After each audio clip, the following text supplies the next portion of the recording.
dari segi karakter, terus mental dan sebagainya perlu. Apalagi untuk anak-anak muda, menurutku kayaknya cocok sih seperti itu.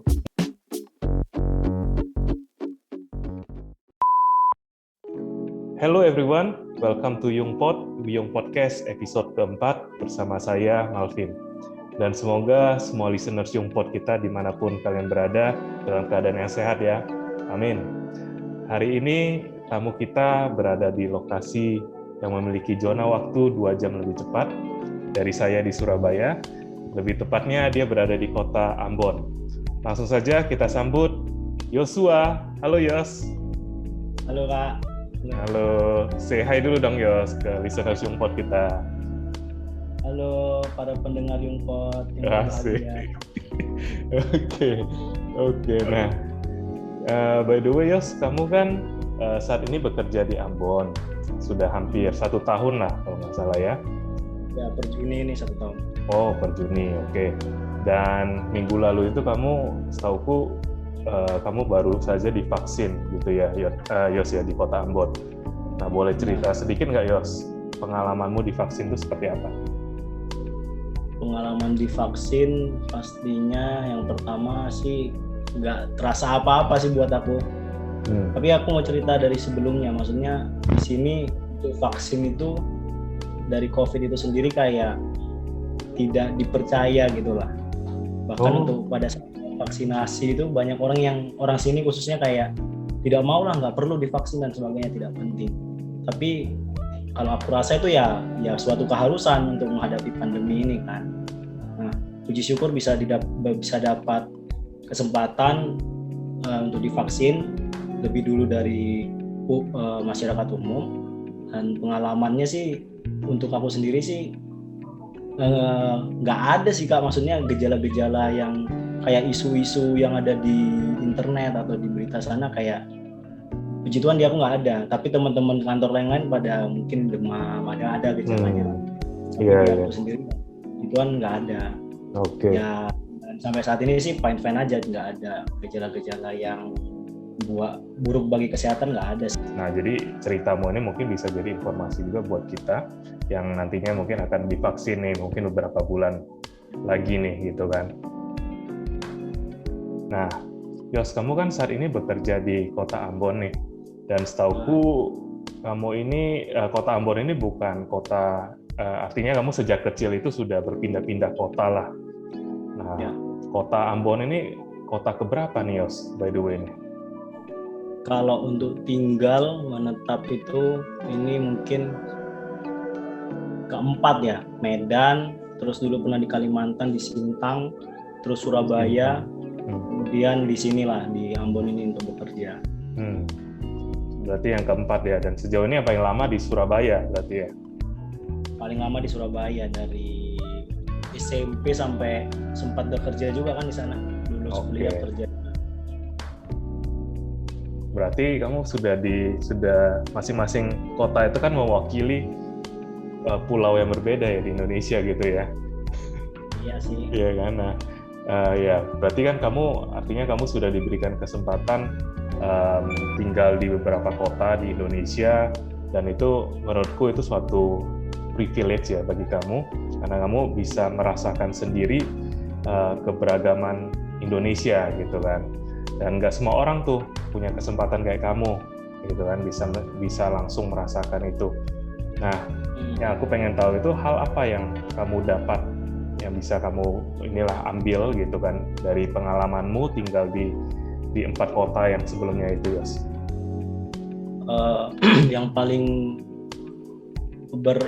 memberikan efek ke aku itu paling ini sih Kak, gimana caranya melihat orang, terus gimana kita bisa bertindak lah sesuai dengan tempat gitu, sesuai dengan kondisi. Karena kan dari Medan keras, terus di Kalimantan juga yang nggak terlalu lah, terus ke Jawa yang benar-benar kalem, santai, terus balik lagi ke sini perilakunya kan beda-beda. Nah di situ aku belajarnya kayak jadi orang yang nggak bisa kayak, ya aku memang orang Medan, cuma nggak bisa secara langsung ya keras terus gitu loh. Nah gitu kan, kalau kita mau diterima di tempat kita tinggal, di lingkungan kita kan, kita juga harus tahu gimana cara mereka bertindak. Nah itu sih paling aku banyak belajar itu. Jadi lebih banyak melihat kondisi dulu daripada langsung kayak, bukan terlalu pede ya, tapi maksudnya kayak lihat situasi dulu. Kalau memang udah oke, baru aku berani gitulah. Oh, I see. Ya artinya setiap kota itu punya keunikannya masing-masing lah ya. Yang artinya kebudayaannya pun beda-beda, ya kan, penduduknya pun karakternya berbeda-beda setiap kota gitu kan. Dan tentunya ketika kamu masuk ke kota yang baru itu dibutuhkan proses adaptasi gitu kan. Dan setauku itu memang proses adaptasi itu nggak mudah lah bagi aku sendiri. Nah gimana caranya kamu, Yos, tipsmu untuk beradaptasi di setiap kota yang kamu masuki ini? Tipsnya? Ya. Secara pribadi aku juga tipe yang susah beradaptasi sih. Butuh waktu yang cukup lama untuk beradaptasi. Cuma kalau tips ya aku tadi bilang itu sih Kak, gimana caranya kita pelajari dulu kalau aku lingkungannya gimana. Oh ini orang-orangnya seperti ini. Dari situ aku bisa, oh aku harus kayak gini nih. Tapi kalau misalnya salah ya langsung diperbaiki gitu. Nggak ada tips khusus sih, tapi aku lebih kayak ibaratnya lihat dulu sekitarnya gimana. Jadi memang adaptasiku cenderung yang di awal diem dulu, aku lihat dulu, baru setelah aku tahu, baru aku bisa berperilaku sebagaimana mestinya gitu. Nah terus ya kan kamu udah pernah mengalami sendiri tuh, yang artinya ya dengan kamu tinggal di beberapa kota yang berbeda itu secara nggak langsung membuka wawasan kita lah ya untuk melihat karakter masing-masing penduduk itu seperti apa. Nah kalau misalkan ya ada teman-teman kita atau pendengar Yungpot ya artinya pengen inilah artinya kuliah di luar, di kota lain ataupun bekerja, nah kamu bakal merekomendasikan hal tersebut gak tuh, Yos? Atau sebaiknya ya udah nggak usah deh, di sini aja di tempat kamu ini? Kalau aku sih untuk sisi kayak pengembangan diri itu sangat perlu sekali. Soalnya ya ketika kita keluar dari tempat kita atau lingkungan kita biasanya, ya otomatis kita keluar dari zona nyaman kan. Keluar dari zona nyaman kita perlu penyesuaian lah. Nah penyesuaian itu akan membentuk diri kita dari segi karakter, terus mental dan sebagainya perlu. Apalagi untuk anak-anak muda, menurutku kayaknya cocok sih seperti itu. Lalu kamu dengan kamu berpindah-pindah kota gitu ya, aku pengen tahu ada nggak sih atau bagaimana dampaknya terhadap kehidupan bergerejamu gitu, Yos? Ya itu paling efek sih memang di situ. Jadi ya dari dulu sih, dari di Surabaya kuliah itu susah sekali yang namanya berjemaah di satu gereja. Nah apalagi ini juga kemarin sudah di Wiyung sendiri, udah cukup lama, tapi ya karena harus kerja harus pindah lagi. Memang ya cukup berimbas sih Kak. Jadi ya memang nomaden sekarang ini kayak nggak menetap di satu tempat, dan itu susah ya, maksudnya ibaratnya kayak untuk persekutuan dan sebagainya susah didapatkan sih kalau untuk tipe-tipe orang yang merantau dari satu kota ke kota lain seperti itu. Pada saat episode Yungpot ini ditayangkan, Yos, nah itu kemungkinan besar teman-teman kita yang mengambil ujian untuk masuk ke perguruan tinggi negeri ini sudah selesai nih menjalankan ujian mereka, dan kemungkinan besar mereka ini lagi deg-degan nih menunggu hasil ujiannya itu seperti apa.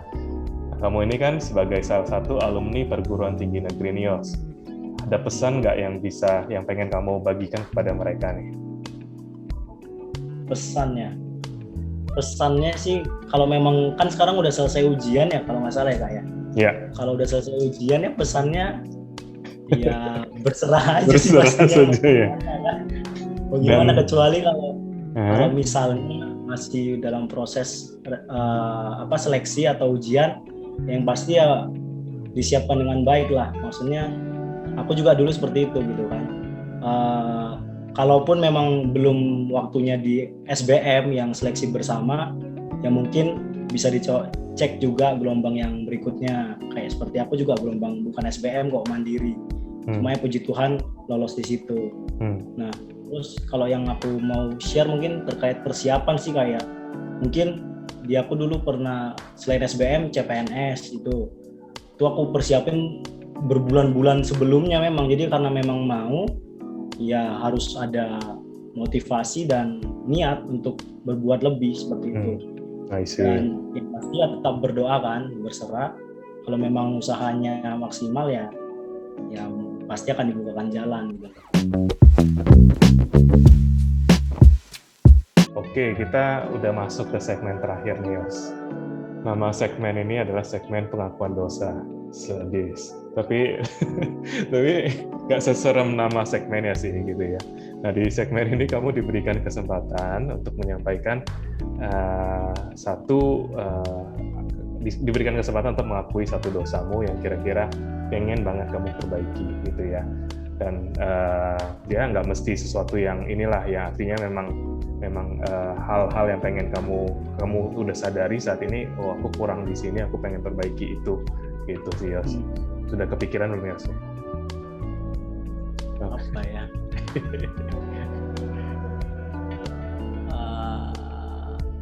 Saya. Oh ya sudah. Apa itu? Silakan, Yos.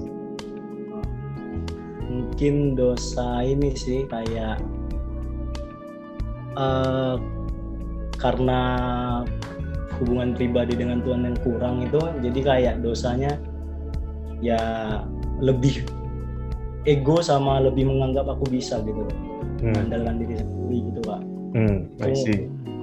Ya kayak ya menomorduakan lah gitu, ya kurang berdoa dan sebagainya. Ya berdoa cuma kualitasnya kurang gitu kan. Jadi di praktek misalnya dalam kerja gitu atau kehidupan sehari-hari kadang ya ego diri sendirilah gitu.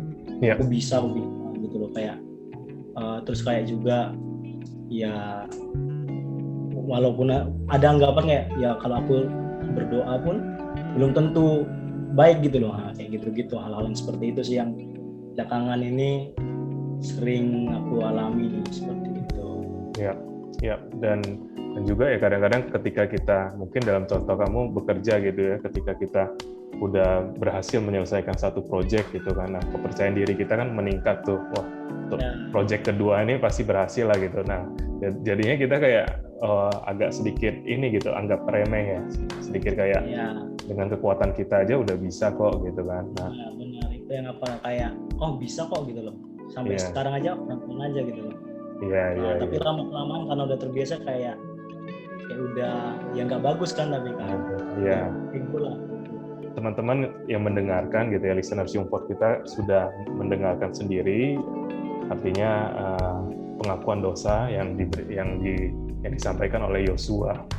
Kita sendiri pun, aku secara pribadi pun sangat appreciate ya terhadap Yosua yang sudah berani untuk mengakui salah satu dosa yang dia ingin perbaiki.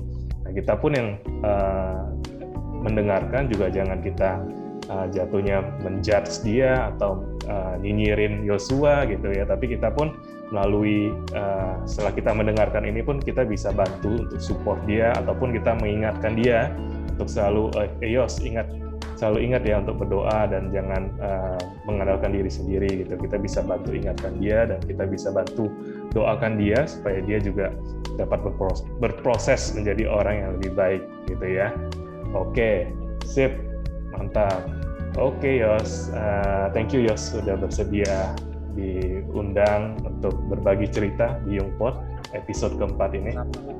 Oke, baru 4. Masih long way to go pasti. Dan thank you juga untuk semua listeners Youngpod yang sudah setia mendengarkan dari awal hingga akhir, dan tentunya nantikan episode Youngpod selanjutnya. Youngpod, We Young Podcast. Because everyone has their own story. Oke, dadah. Bye.